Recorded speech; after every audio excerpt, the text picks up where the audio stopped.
Um, so the main things we have in main are obviously the open window, the load the resource bundle, and then while not quit, we create a new game,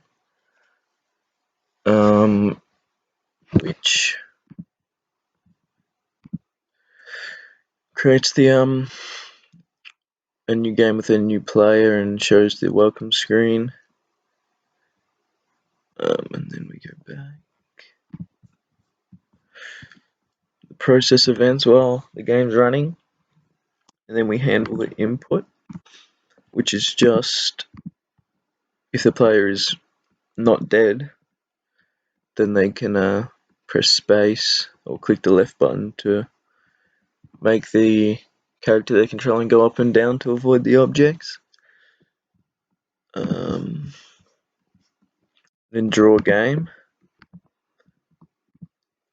This just pretty much draws everything. It draws the background and the player to the screen. In the background, this includes things like obviously the background, the score, the game over screen if the player dies, and then the home screen after they die, so they can start again if they want to.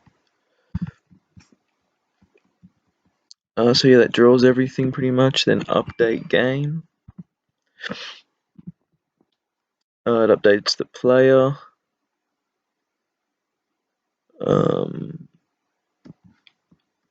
Updates the player and adds the spikes, the objects that the user has to avoid.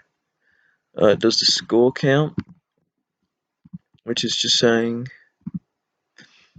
if the player avoids the 2 spikes, then their score goes up by 1, and it plays the sound effect point. Update spikes. It just updates the spikes and moves them. Remove spikes. That just gets rid of them on the screen if they go off the screen.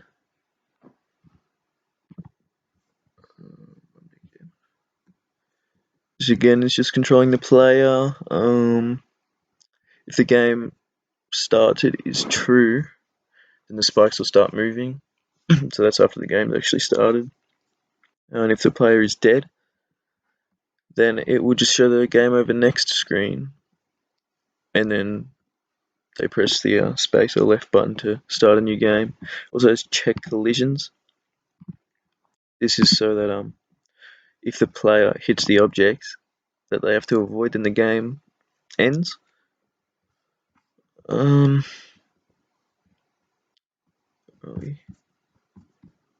that's all that's in main.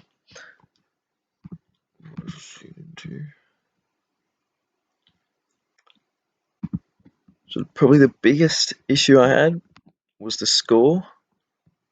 And to do that, I created 2 different things for the first digit and then the second digit when they pass that many objects. And then I created this display score to get the calculations for these digits and draw them in the top left corner next to each other. The score count. The score count, pretty much says if they miss the spikes, it goes up and plays that sound effect. So yeah, that was probably the biggest issue. And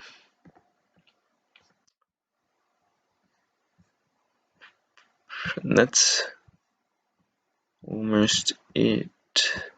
Yes, the stop gravity function is another thing that I created to, at the start of the game when the home screen is shown, I didn't want the player to be obviously moving. I want it to be sort of frozen before they start the game, and then once they start, then they press space and the gravity would keep going. So that's what that was for. Whilst gravity isn't on, then player would be stuck at these coordinates. Spike. Oh, go. Spike increment here just gave player at the start room to react, so that the spikes weren't right in front of them once the game started. Gives them a bit of time to think and get their controls ready. And that's about it.